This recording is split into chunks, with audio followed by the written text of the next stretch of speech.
Hello, आजको recipe हो chicken चाउमिनको। ल बनाम है त। चाउमिनको लागि पानी बोइल गर्न राखेपछि मैले भेजिटेबलहरू निकाले।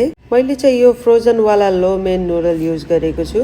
फ्रोजन नै भए पनि बोइल भएको पानीमा राखेर चलाए भने एकछिनमा छुट्टिँदै जान्छ। यो चाउमिन बोइल हुँदै गर्दासम्म मैले सबै भेजिटेबलहरूलाई काटेर रेडी गरे।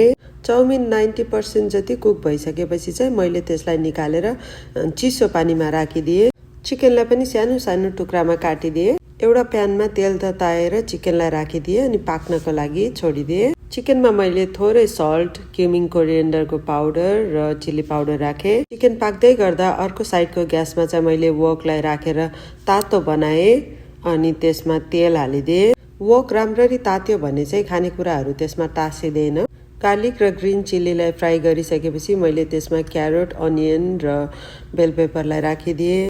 1 मिनट जति चलाइसकेपछि क्याबेजलाई पनि एड गरिदिए।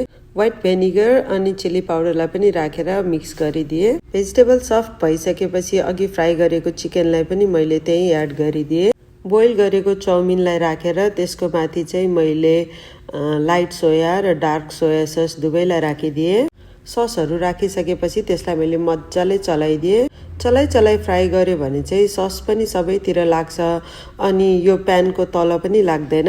2 to 3 मिनट्स जति फ्राई गरिसकेपछि हाम्रो चाउमिन रेडी भयो। I hope you like the video. Have a nice day. Enjoy.